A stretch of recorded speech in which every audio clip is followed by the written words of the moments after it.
ओम योग दर्शन के विभूति पाद में आज 47वें सूत्र को हम देखेंगे। 47वें सूत्र में ग्रहण स्वरूपास्मितान्वयार्थवत्व संयमाद इंद्रिय जयः, यह सूत्र है।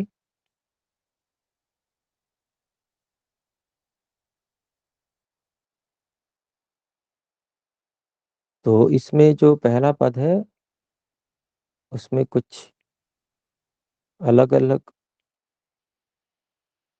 चीजें हैं। ग्रहण, स्वरूप, अस्मिता, अन्वय, अर्थवत्व। इनमें संयम करने से इंद्रिय जय हो जाता है, इंद्रियों पर पूर्ण अधिकार हो जाता है।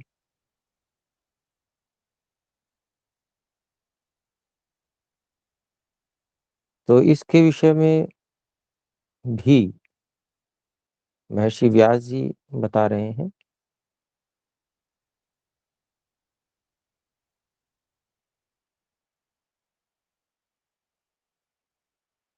महर्षि व्यास जी ने बताया कि जो शब्द आदि विषय हैं वो दोनों प्रकार के हैं, सामान्य भी हैं और विशेष भी हैं। वो ग्राह्य हैं।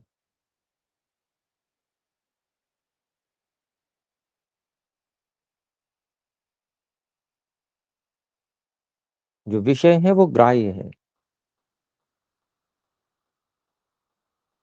अर्थात विषयों को ही ग्रहण किया जाता है, जाना जाता है, इसलिए वो ग्राह्य है। और उन विषयों में चाहे वो सामान्य विषय हो चाहे विशेष विषय हो, शब्द आदि विषय, उनमें इंद्रियों की जो वृत्ति है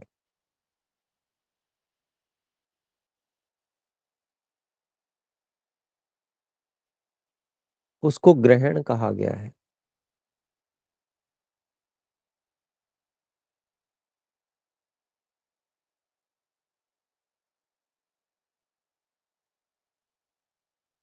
ग्राह्य जो है वह विषय है, शब्द आदि, जो दोनों प्रकार के हैं, सामान्य भी हैं विशेष भी हैं। और उनमें जो इंद्रियों की वृत्ति है, इंद्रियों की वृत्ति, इंद्रियां नहीं बल्कि इंद्रियों की वृत्ति कही है, उसको यहाँ ग्रहण कहा गया है।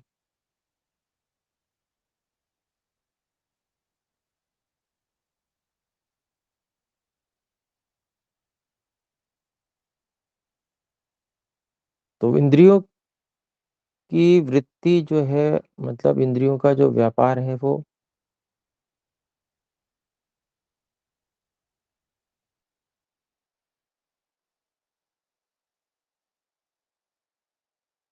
वो उसकी एक प्रणाली पूरी होती है, उस प्रणाली के द्वारा होता है।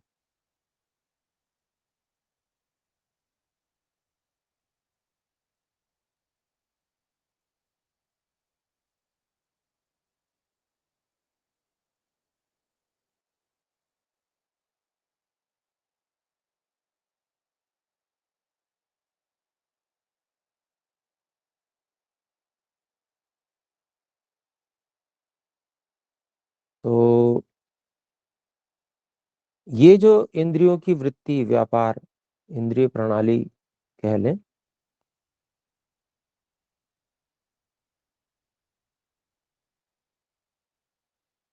यह वृत्ति जो है वह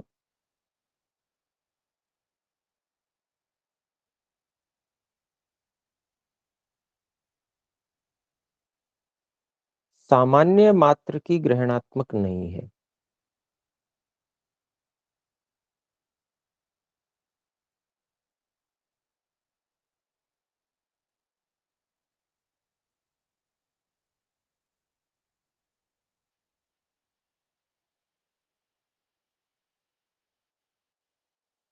पीछे जो इंद्रियों की वृत्ति या व्यापार कहा गया। अगर हम रूप की उसमें देखें, रूप के विषय में, तो रूप जो है वो विषय है, और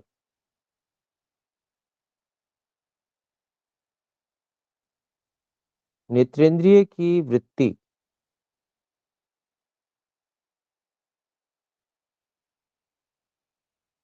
जो कि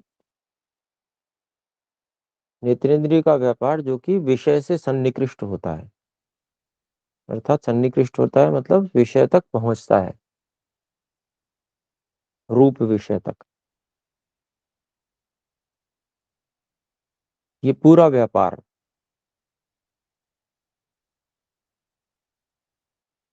ये नेत्रेंद्रिय की वृत्ति कही जाएगी।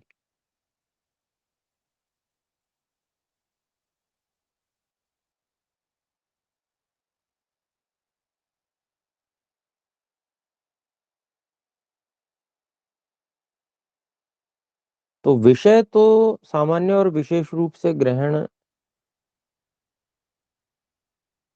मतलब ग्राह्य है, ग्रहण करने योग्य, ग्राह्य मतलब ग्रहण करने योग्य। लेकिन इंद्रियों की वृत्ति जो है वो सामान्य रूप से ग्रहण करने योग्य नहीं है।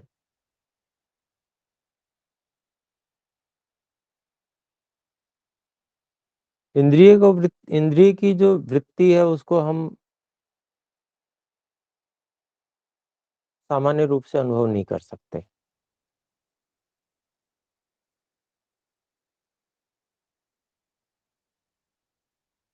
क्योंकि विषय तो ग्राह्य इसलिए है क्योंकि वो तो दिखने लायक है, इसलिए दिखता है।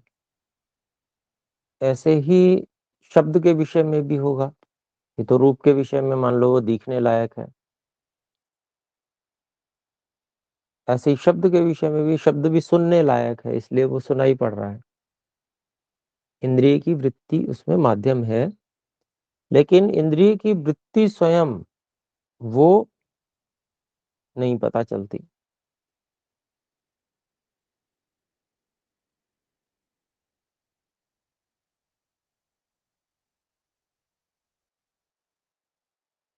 क्यों नहीं पता चलती? क्योंकि वो जो वृत्ति है या इंद्रिय की पूरी प्रणाली है वो दिखने योग्य या ऐसे अनुभव में आने योग्य नहीं है। इंद्रियों से ही अनुभव में नहीं आती।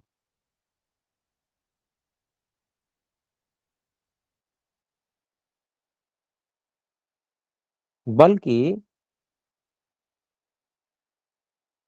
जो ये इंद्रियों का व्यापार है, जो इंद्रियों की प्रणाली है, ये विशेष इंद्रिय मन के द्वारा इसका निश्चय किया जा सकता है।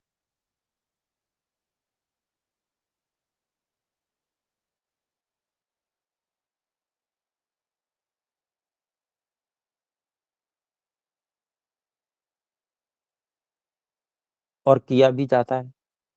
मन के द्वारा ये जाना जाता है कि विषय जो रूप आदि विषय हैं या शब्द आदि विषय हैं, इनसे जाकर जो सन्निकर्ष हो रहा है इंद्रिय का, तो किसी न किसी उस इंद्रिय की वृत्ति के कारण ही हो रहा है, जिसके कारण से रूप आदि विषयों से सन्निकर्ष हो रहा है, उससे जाके मिलना हो रहा है। तभी बिना पहुंच के तो ज्ञान हो नहीं सकता। तो ये मन से निश्चय किया जाता है कि इंद्रिय प्रणाली यहाँ पर है।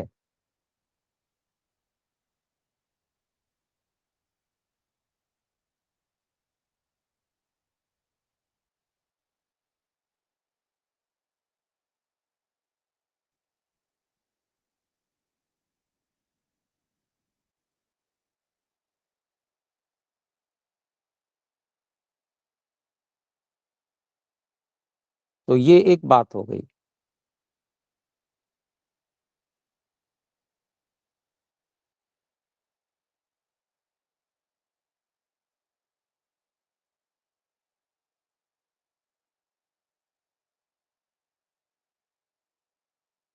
तो ये इंद्रियों की वृत्ति जिसको ग्रहण कहा गया है,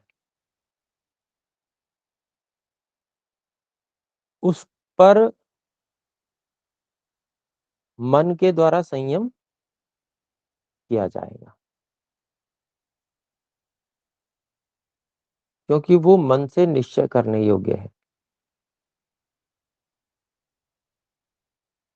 उस इंद्रिय की वृत्ति पर, जो कि ग्रहण जिसका नाम रखा गया है, इंद्रियों की वृत्ति का नाम ही ग्रहण है, उस पर संयम किया जाएगा मन के द्वारा, और कोई माध्यम नहीं है। मन से ही उसको, उसका अनुमान भी हो रहा है, और उसका विशेष ज्ञान करने के लिए मन के द्वारा धारणा, ध्यान, समाधि, नहीं, इंद्रिय की वृत्ति में की जाएगी। तो ये ग्रहण जो पहला, जिस पर संयम करना है, वो चीज बताएगी, वो क्या है। तो इंद्रिय का जो पूरा व्यापार है, पूरी प्रणाली है, क्या प्रणाली है, तो एक मोटा मोटा हम समझ लेते हैं। जैसे मान लीजिए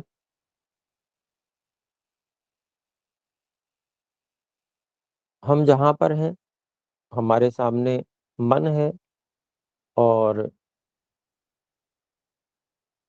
मन नेत्रेंद्रिय से संपर्कित है, मतलब इंद्रिय को प्रेरणा कर रहा है, कुछ देखने की इच्छा है इसलिए।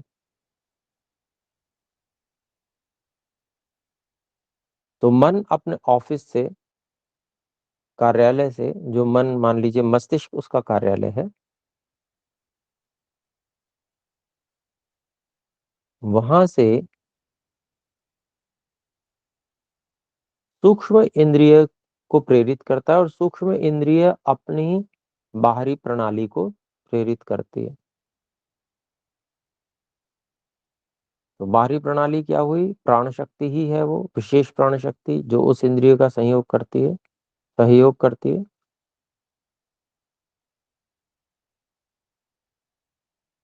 तो वो प्राण शक्ति विषय से संपर्कित होने के लिए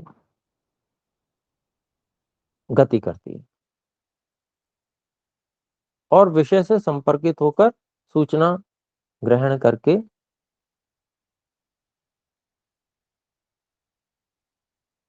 वापस जो इंद्रिय का स्थूल गोलक, यानी कि इंद्रिय का कार्यालय है, वहां तक पहुंचाती है।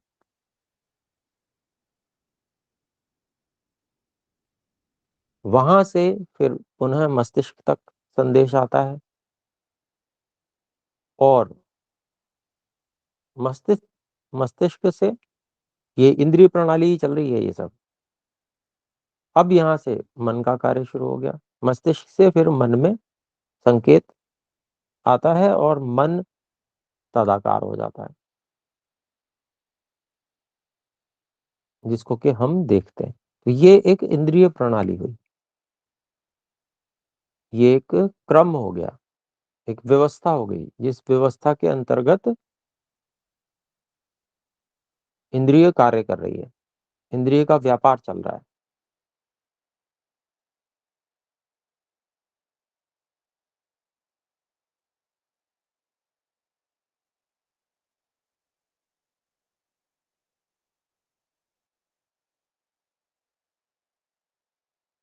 तो ये ग्रहण है। अब इस व्यवस्था में संयम करना है, और संयम करके इसको जानना है, इस व्यवस्था को, प्रत्येक इंद्रिय की।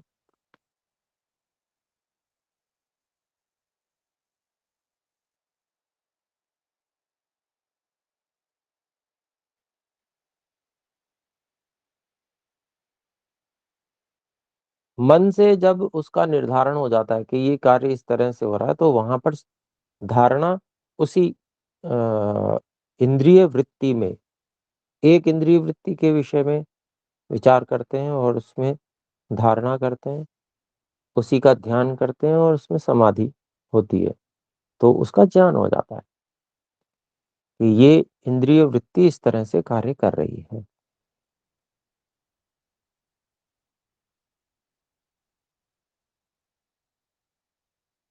फिर अगली बात है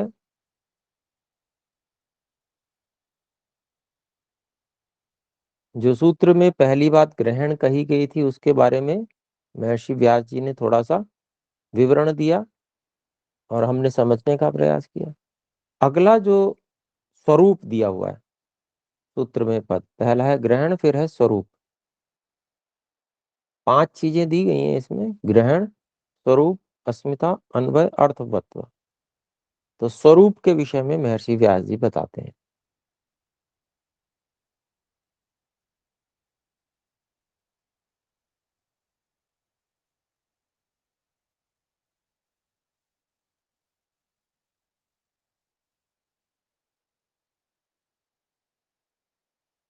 तो स्वरूप के लिए कहते हैं कि जो बुद्धि है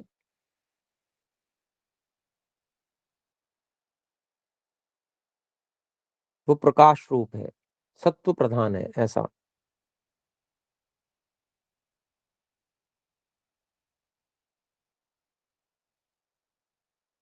और उस सत्व प्रधान बुद्धि से अनेक कार्य सामान्य और विशेष बनते हैं।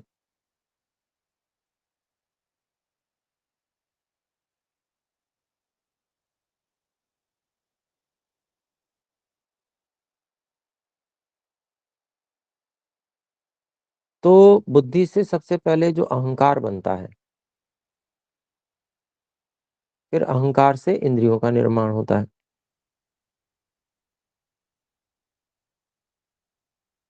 तो अहंकार इंद्रियों में सामान्य हुआ, यानी कि कारण कार्य में सामान्य रहता है।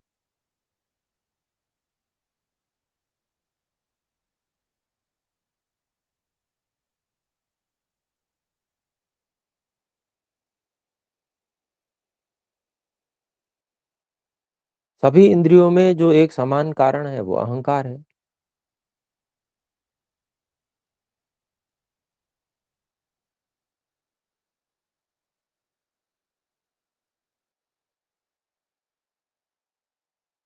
तो वो तीसरा रूप है, अस्मिता। पहला जो है ग्रहण, फिर दूसरा स्वरूप। स्वरूप में बुद्धि को गिना गया और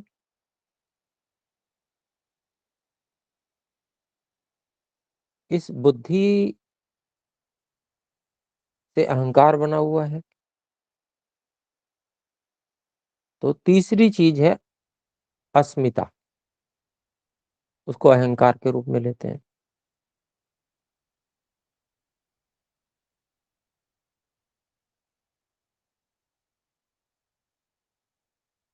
तो सबसे सूक्ष्म जो कारण है वो बुद्धि है और उस बुद्धि से ही अन्य सभी सूक्ष्म द्रव्य बने हुए हैं, जैसे इंद्रिय आदि द्रव्य हैं, मन भी उसी से बना है। तो लेकिन बुद्धि और इंद्रिय मन आदि, इनके बीच में एक और कड़ी है, वो है अहंकार। बुद्धि से अहंकार बना है और अहंकार से फिर अन्य इंद्रियां।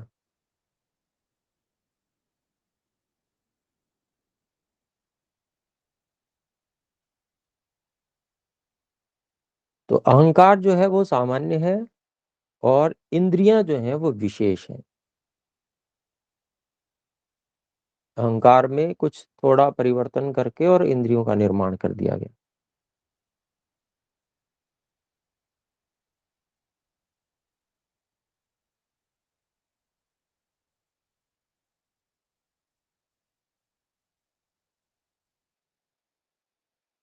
तो यही चौथा रूप है, मतलब है वही चीज, लेकिन उसमें थोड़ा-थोड़ा परिवर्तन है, उसमें विशेषता लाई गई है।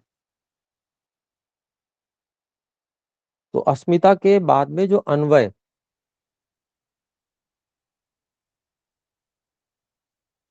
चौथी चीज बताई गई है अन्वय, वह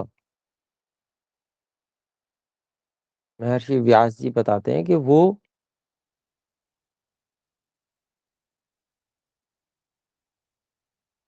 चौथा रूप जो कि इंद्रियों का अपना रूप है, जो कि निर्णय कराने के स्वरूप वाला है, विषय विशेष। वैसे तो बुद्धि सभी चीजों का निर्णय कराती है, लेकिन विषय विशेष के लिए, अर्थात जैसे मान लीजिए रूप विषय, तो रूप विषय विशेष के लिए जो निर्णय कराने में मुख्य सहयोगी है वो क्या है? इंद्रिय है। रूप नेत्रेंद्रिय है रूप के लिए। तो बुद्धि जो निर्णय कराने के स्वरूप वाली है,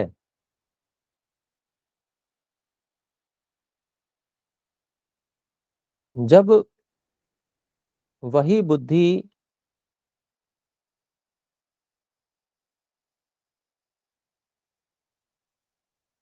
एक विषय विशेष के निर्णय कराने के रूप में प्रयुक्त हो रही है, तो वहां पर वो इंद्रिय का रूप के रूप में आ जा रही है।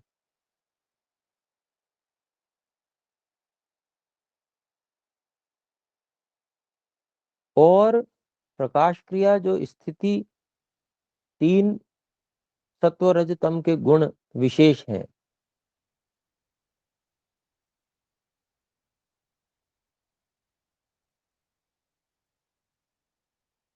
इनमें कहीं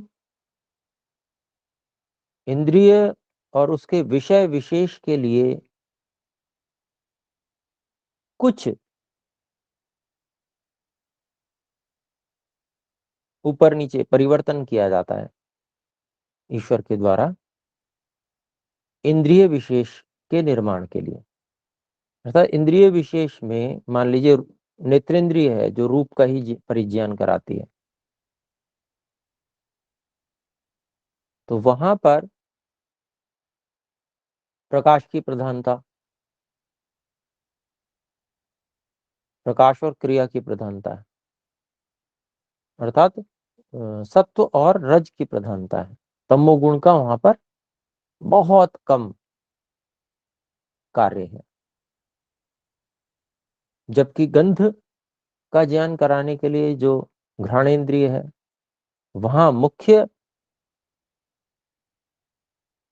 तमोगुण का विशेष कार्य है।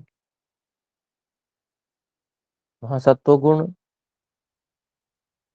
और रजोगुण बहुत कम है। तो अभिप्राय ये हुआ कि उसी बुद्धि इंद्रिय से अहंकार, अहंकार से बाकी इंद्रियां जो बनी हैं, उनको विशेषित करने के लिए, एक विषय विशेष के ग्रहण योग्य बनाने के लिए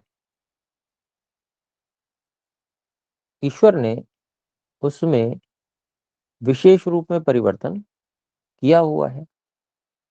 ये यहाँ पर चौथी बात, अन्वय, अन्वय जिसे कहते हैं, अन्वय का भी, अन्वय में वही देखा जाता है कि इसमें क्या विशेषता है, क्या चीज अतिरिक्त यहाँ पर विशेष दी गई है। जैसे अभी चर्चा आई कि जो नेत्रेंद्रिय है वहां पर तो प्रधानता से सत्वगुण और रजोगुण रहेंगे, लेकिन जो घ्राणेन्द्रिय है उस में मुख्य वहां पर तत्व तमोगुण विशेषित रहेगा, रजोगुण भी रहेगा लेकिन तमोगुण विशेष रहेगा, सत्वगुण कम रहेगा काफी। तो ये जो है अन्वय, वहां पर देखा जाता है कि है तो सारा सत्व रज तम से ही बना हुआ, बुद्धि से बना हुआ कहें। अब उसी में थोड़ा बहुत ऊपर नीचे परिवर्तन किया जाता है। तो उससे संबंधित द्रव्य को ग्रहण करने वाली वो इंद्रिय बन जाती है।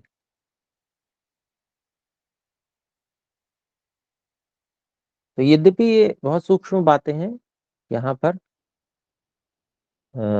महर्षि व्यास जी ने थोड़ा रखा है, और बाकी अपने लोगों के समझने के लिए है वो, क्योंकि संयम का विषय है। तो संयम जब करेंगे तो संयम में हम उस समय, संयम में जिज्ञासा सबसे प्रमुख होती है।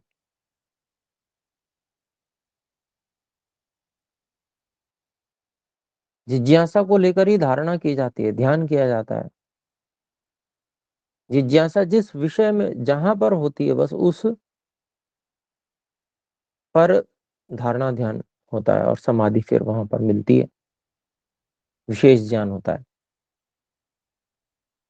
तो जैसे ग्रहण है, फिर स्वरूप है, तो उसका जो मूल रूप है वो स्वरूप है। फिर उससे मूल रूप से इंद्रिय में क्या विशेषता आई, तो अहंकार के रूप में। अहंकार में क्या विशेषता है बुद्धि से अतिरिक्त, तो क्रियाशीलता की विशेषता है।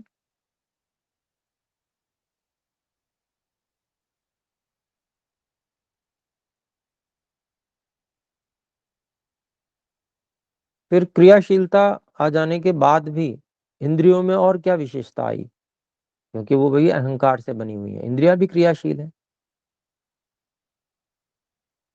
तो अपने अपने विषय के अनुकूल अन्वय, है ना, उनमें अन्वय अर्थात अपने अपने विषय के अनुकूल उसमें सत्वरज तम थोड़ा सा और अधिक आया, या उसमें कुछ घटोतरी बढ़ोतरी जो भी हर एक इंद्रिय में आई सत्वरजतम के अनुपात में, तो ये अन्वय हो गया। तो इस चीज को पे संयम करके अन्वय को समझते हैं।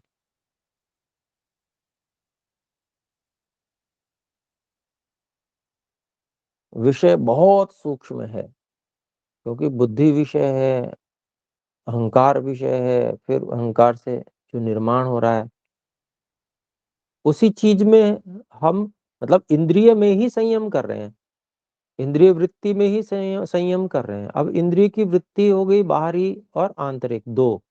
बाहरी हो गई हमारी जो प्राण शक्ति के द्वारा, उसको हमने जान लिया समझा। फिर उसके बाद में जो इंद्रिय वृत्ति हो गई, अब यहाँ सूक्ष्म शरीर में आ गई बात, यानी कि मस्तिष्क से भी और अंदर, मस्तिष्क तो ऑफिस हो गया, और अंदर मन के स्तर पर, मन से जो इंद्रियां प्रेरित हो रही हैं, या अहंकार से जो इंद्रियां प्रेरित हो रही हैं।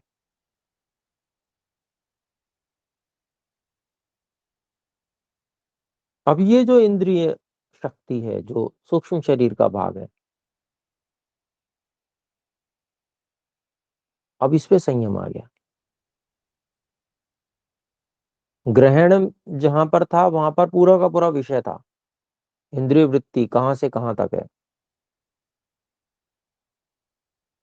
ये बाहरी भाग हो गया, ये आंतरिक भाग हो गया, ये सूक्ष्म शरीर का भाग हो गया, ये बाहरी प्राण का सहयोग वाला भाग हो गया। ये पूरा सारा का सारा ये पूरा ग्रहण है, इसी पे संयम आ रहा है।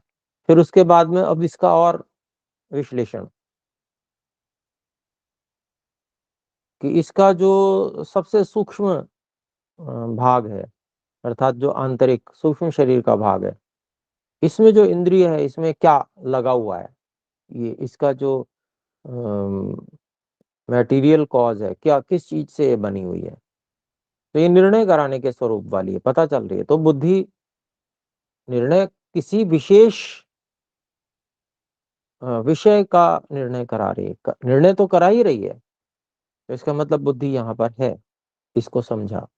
फिर इसमें क्रियाशीलता भी है, बिना क्रियाशीलता के ये निर्णय कैसे कराएगी, संपर्कित कैसे होगी, तो अहंकार भी इसमें है, ये देखा। फिर उसके बाद में वहां देखा अहंकार भी है, तो अहंकार में और क्या विशेषता आ रही है, इसमें अन्वय क्या हुआ।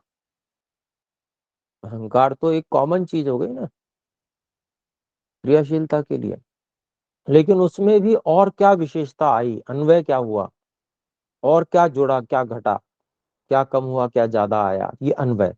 मतलब सत्वरजतम में से, प्रकाश क्रिया स्थिति में से क्या चीज घटी, क्या बढ़ी, ये अन्वय हो गया। तो ये संयम करके इतने सूक्ष्मता में एक एक चीज को वहां पर हम जान रहे हैं समाधि के माध्यम से, धारणा ध्यान समाधि के माध्यम से, संयम के माध्यम से, ये यहाँ पर। फिर इसके बाद में महर्षि व्यास जी बताते हैं,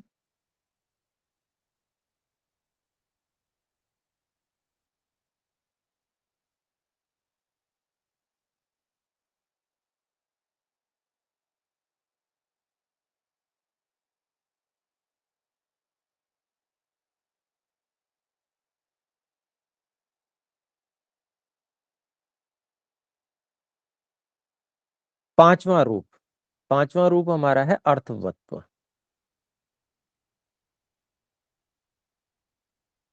और ये जो मूल है, मूल प्रकृति अर्थात सत्व रजतम है, ये तो उसमें भी अनुगत है, पुरुष का प्रयोजन होना, पुरुष के लिए ही है, मेरे लिए ही सब कुछ है, मेरे लिए ही परमात्मा ने ये बनाया है। फिर बुद्धि, वो भी मेरे लिए ही बनाई है, प्रयोजन विशेष, प्रयोजन थोड़ा सा भिन्न हो गया। बुद्धि के बाद में प्रकृति सबसे पहले है कि सत्वरजतम है इनका,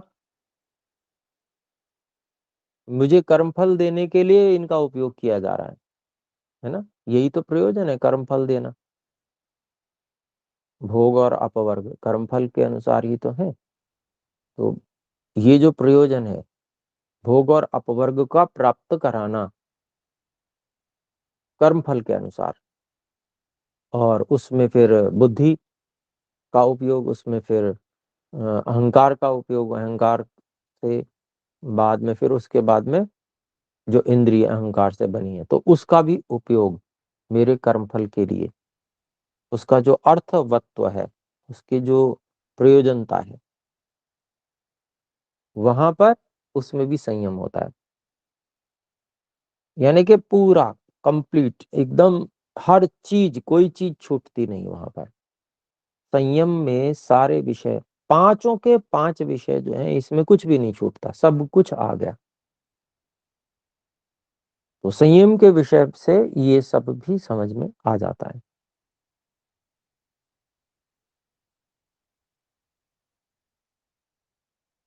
हम देखें ये ऋषि इतनी सूक्ष्मता तक गए हुए हैं और बता रहे हैं हमें, मार्गदर्शन कर रहे हैं यहाँ पर महर्षि व्यास जी। और हमारे लिए बिल्कुल उन्होंने रास्ता साफ कर दिया। तो हम ही समय ना लगाएं तो फिर अलग बात है, हर चीज को स्पष्ट करने का पूरा प्रयास है। तो वास्तव में ये सब अनुसंधान के विषय हैं और इस पे कार्य होना चाहिए, तो निश्चित रूप से बहुत बड़ी उपलब्धियां मिलेंगी। तो यहाँ पर हम देख रहे हैं पांचवा जो है वह पुरुषार्थत्व, मतलब पुरुष के लिए होना, ये जो प्रयोजनता है।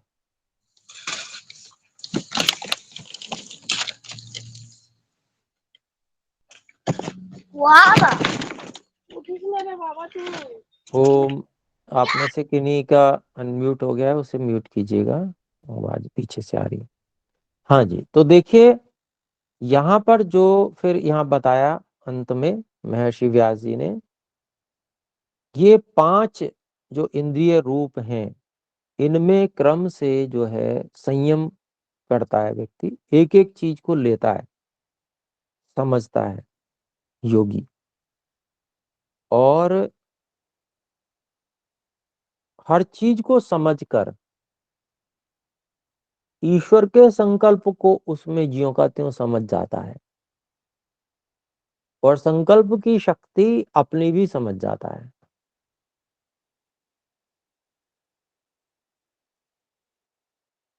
जो ईश्वर ने सामर्थ्य दी हुई है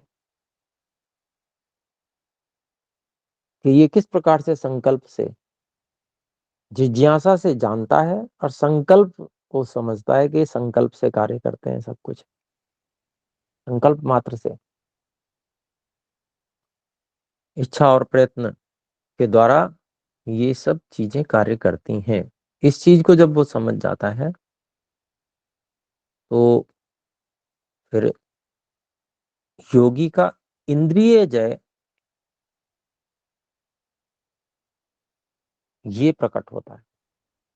यानी कि संकल्प मात्र से किसी चीज को जान लिया, अत्यंत सूक्ष्म चीज को जान लिया, और वहां कार्य सब संकल्प से ही हो रहा है ना।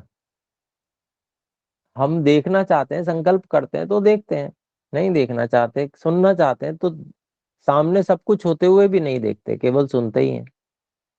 कितनी बार ऐसा होता है। सब कुछ संकल्प से घटित हो रहा है।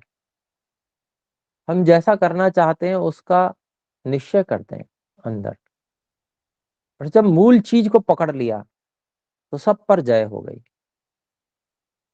तो इंद्रिय जय भी हो जाती है।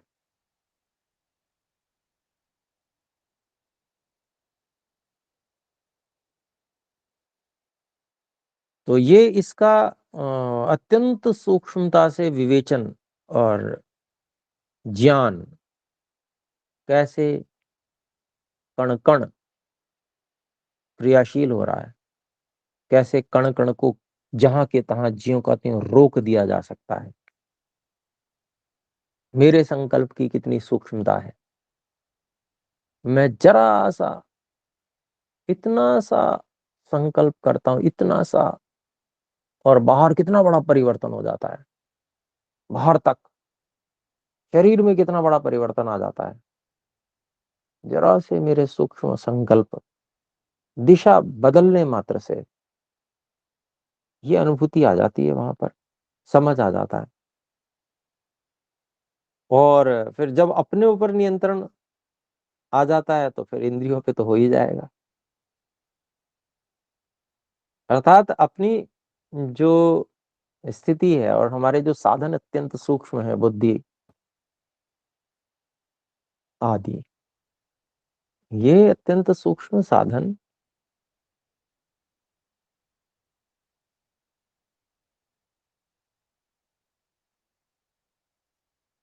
जरा से प्रयत्न से कितना कार्य करते हैं। मान लीजिए बहुत हल्की सी कोई चीज है, रुई का कण हल्का सा नाक के पास रख लीजिए। अब ये कहा जाए कि भाई हमको इसको हिलाना नहीं है, तो अब बताइए कितनी सावधानी से सांस लेनी पड़ेगी, कि अगर जरा सा भी सांस तेज ले लिए और फुर उड़ जाएगा। तो मतलब क्या है, अभिप्राय क्या है कि वहां पर जब अपने संकल्प की सूक्ष्मता ये अनुभव हो जाती है, और ये इतनी बुद्धि आदि ये ऐसे कार्य करते हैं, इतनी सावधानी रखनी पड़ेगी। वो इतनी सावधानी, फिर सावधान हो भी जाता है ना, वो संयम जब करता है तो इतनी सूक्ष्मता से जब वहां अनुभव होता है समाधि अवस्था में, तो उसकी सूक्ष्मता और उसकी जो सेंसिटिविटी है वो समझ में आ जाती है कि कितना सेंसिटिव है ये। बस, नहीं, कुछ नहीं करना, बिल्कुल हिलना भी नहीं है, ऐसे एकदम। तो मतलब ये वहां पर अनुभूति, मतलब मैं शब्दों में पता नहीं प्रकट कितना कर पा रहा हूँ, आप लोग समझ भी रहे होंगे वैसे, क्योंकि वैसे तो ये सूक्ष्म विषय है बहुत ज्यादा। इंद्रिय जय कैसे होता है, तो यानी कि अंदर से बुद्धि के स्तर तक जो निर्णय की क्षमता है, बुद्धि ही तो निर्णय कराने वाली है सारे, वहां निर्णय के स्तर पे, वहां से निर्णय का स्तर प्रारंभ होता है और इंद्रियों तक आता है, देखिए।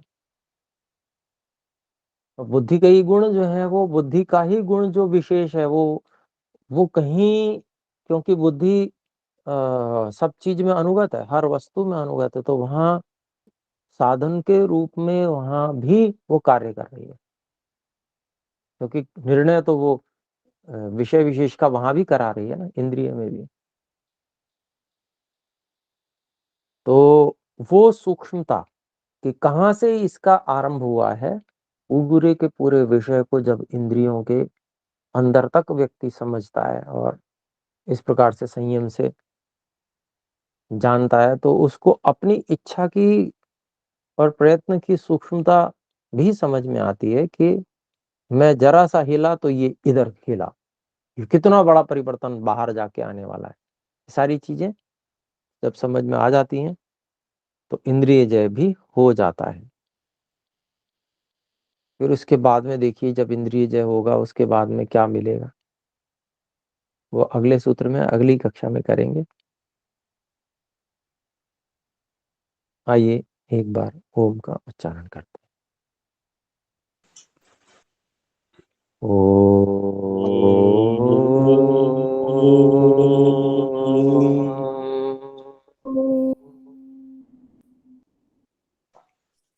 सभी को सादर नमस्ते। नमस्ते गुरुजी। नमस्ते जी, नमस्ते जी, सर नमस्ते जी, सभी को ओम सादर नमस्ते सभी। जी, नमस्ते जी, ओम।